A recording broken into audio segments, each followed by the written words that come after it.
Hey, what's up guys? Welcome back to Operation Arsenal. The focus of this video isn't really going to be the game itself today because of course 7-1 up on aggregate. All we had to do was just turn up today. We could have put on half a team full of youth academy players making their debuts and we might have still been okay. We could have lost 5-0 and still go through to the quarterfinals. So it was a little bit of a dead game. But look, I don't want to be disrespectful because PSV are a very good side and we saw it today. Even though we rotated a considerable amount, we still had a pretty strong lineup in some positions and PSV gave us a much better game today. And they could have easily just turned up and basically given up from minute one. And the fact that we scored within the first 6 minutes, this Zinchenko goal against his old team, he was apologising. But at that moment, you must think the PSV players must have thought, yeah, this is going to be another stinky night. But it finished 2-2. And I've got to say, the Rice goal, fantastic play from Sterling. We need to talk about Sterling. And also both PSV goals, especially their second goal, very good indeed. Here's a quick look at the momentum and the general stats. It wasn't a great game of football, let's be honest, purely because I think Arsenal players knew that it was done and they were through, and PSV players knew that it was over for them. So it wasn't ever going to be this high, crazy energy, high stakes, players absolutely going for it, because it just wasn't one of those situations. But it was still an interesting match at times. Certain play that, you know, Arsenal try to do week in, week out with this crossing. And finally, we scored from a cross. Let's talk about Sterling because it was actually his first assist, is it? Oh, my God. When was the last time Sterling got a goal or an assist? Gosh, it was a while. He's actually been given man of the match. And yes, we had Tierney at left wing and Marino up front. I mean, Zinchenko in midfield, Kivior played, and actually thought Kivior was pretty bad. But Sterling, genuinely, that first half, he was very good. I was impressed with him. But in a game like this, where the stakes aren't very high, it's not really worth anything to show up then, is it? We need him to show up when the stakes are high, and he hasn't done that for us. But you've got to give him his credit. 2 assists. The first assist doesn't really count for much, and that's why I don't think we should look into assists too much in general, because you can literally knock the ball 2 yards and then a player will run for 50 yards in between 5 defenders and score, and that's an assist? No. But his cross for Declan Rice's goal was actually brilliant. So would love to see more of that from Sterling. Should have scored. He was one-on-one with Benitez at one point and wasn't able to finish it. I actually thought Perisic's goal was very good, but their second goal, I don't even know how to pronounce this guy's name, but that was beautiful. Raya made a few pretty important saves today.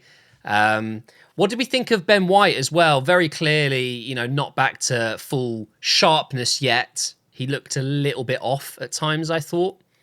The rest of the defence, nothing too crazy. I think Gabriel was really disappointed with both goals. You could see he was so angry. He's such a leader, isn't he? By the way, is he the best Arteta signing? I was talking about this on stream and, you know, trying to come up with the best signing that Arteta has made since joining Arsenal. And I think it might be Gabriel. 27 million, 26 million, something like that. Unbelievable.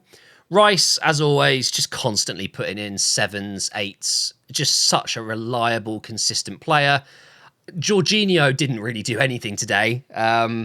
Forgot he was on the pitch for the majority of the game, to be honest. But Zinchenko, interestingly, playing in midfield like he does for Ukraine. And I truly believe that if Zinchenko is here to stay beyond the summer, which, you know, it's unlikely, but he could stay. I don't see why we couldn't use him in this position instead of ever playing him at left back ever again. And by the way, at one point we had 4 left backs on the pitch. We had Tierney at left wing.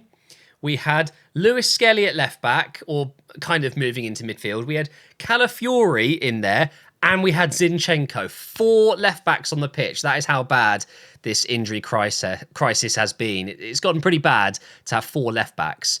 But I did enjoy Zinchenko's first half performance. He took his goal really well, a bit quieter in the second half and eventually did come off. Marino offered pretty much nothing. Tierney got a couple of good crosses in, and that's definitely the only thing you're going to get from Tierney as a left winger. He's just going to whip it in. He's not going to cut inside onto that right foot unless you're playing against West Brom in the snow. If you know, you know. Quick word on PSV. Of course, they were never really going to be a threat tonight, as in going through. They were creating good chances and, you know, they scored 2 goals. Fair play. It wasn't the most important game for us and it wasn't that important for them in the end. You know, they were just turning up and it's an obligation to play the second leg, of course.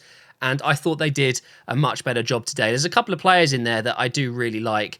Bakayoko, I'm disappointed in, though. I really wanted to see a bit more from him, even against my own team. Yeah, I like Bakayoko, but didn't really see enough of him. Also, quick word on Malacia, because, of course, at Manchester United, with all the injuries, and, you know, at one point it was rumoured that he'd passed away. It was just, no one knew what was going on with Malacia. He's a good little player, isn't he? He's fine. Absolutely fine. It was good to see some of the bigger players come on. The bigger players are big names, but it did feel kind of pointless. I didn't want to see Ødegaard today. I just truly believe he needs a bit of time off. I think today would have been a good game to completely rest him. I didn't think we needed to see Timber, but clearly Ben White can't do a full 90 just yet. And Trossard and Calafiori, I mean, we just didn't need to do that.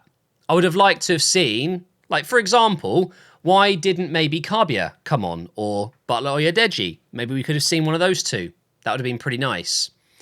So, of course, and there's a reason I've delayed this upload by an hour or so, because we wanted to know, or I really wanted to know who we were going to be playing in the quarterfinals before I recorded. And of course, it was one of the Madrid clubs. And I can reveal, if you didn't know already, somehow, Real Madrid have won on penalties. A bit of drama. One of the penalties, Julian Alvarez took one. He scored it. Everything carried on. They were about to take the next penalty. The player had walked back. And then suddenly the referee's doing a VAR check and Julian Alvarez slipped and hit the ball with both feet. Nothing wrong with that. Of course, it's rightly cancelled. But do you know what is wrong? And this is, it's ridiculous, right? In the stadium, the fans didn't know.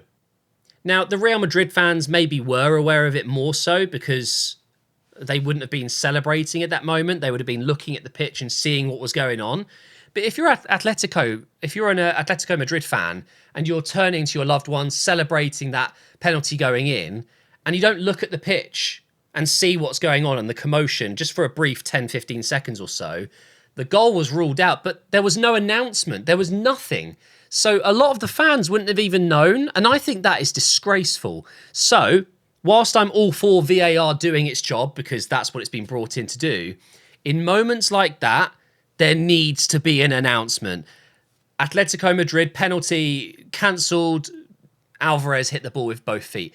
And what blows my mind is that potentially the winning penalty scored by Rudiger, Atletico Madrid fans might have seen that go in and them all celebrate it, and they might not have even considered that it was over. You know, it could have been a really confusing moment. So there has to be an announcement. But I'm excited by this. I'm going to be honest. A lot of people might disagree with me, but I wanted Real Madrid, and I wanted Real Madrid before the second game even kicked off. I think the way that Arsenal play and the structure we have, we are better off against teams that are a bit more loose. Now, I mean this with the greatest respect because Real Madrid is the most successful club of all time, right? Especially in Europe. But they do, to me, they look a little bit less organised and less structured than someone or a team like Atletico Madrid. Someone like Simeone, the way he gets Atletico Madrid playing as a unit, it's horrible. It's horrible to play against.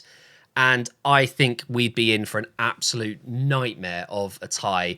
Both teams just struggling to score effectively. I think with our lack of attacking threat, we would struggle. We really would. Against Real Madrid, we have obviously the concern of Mbappe, Vinny, Bellingham, and these players coming at our defence and potentially overwhelming us. But I do think they do leave gaps. There's something there. And of course, it's a long shot. Of course, Arsenal are massive underdogs going into this game against Real Madrid. But, I personally think our odds are higher against Real Madrid. They may be the better footballing side, but I don't want to play against this Atletico Madrid team. I really don't. So I got what I wanted. This is what I wanted.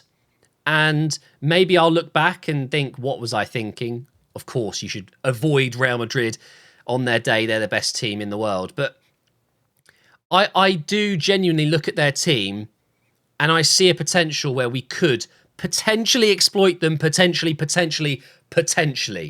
But of course, Mbappe, Vinny, Rodrigo, Bellingham, like all of these players getting in behind our midfield is... But what an incredible fixture. This is what Arsenal fans have been waiting for. Not only just returning to the Champions League, but for fixtures like this. I don't want to be just, as it was before, just getting to the group stages and being knocked out. I want to be getting further into the competition and playing against the teams like Real Madrid. And here we are. I cannot wait. And I'm going to make a bold prediction. We're going to win. We're going to go through. I've got a feeling we're going to beat Real Madrid over 2 legs. I don't know. It might be a 10% chance, but I just have this feeling the Premier League's all but done. We just have to hope that Saka's going to be fit and that just somehow maybe Real Madrid can get an off day, an off performance. You know, just something. Maybe we'll go to the Bernabeu and scrape a 1-0 loss or a 1-1 draw or something like that, but we'll just beat them at the Emirates. I just have a feeling, all right? Let me have that. Thanks for watching, guys. I've got a vlog coming up tomorrow, and MJH United will be back on Friday. 3 episodes a week, remember? I've done 2 already this week, so we'll be returning on Friday. Thank you for watching Operation Arsenal. Thanks for watching the stream if you were there, and I will see you next time.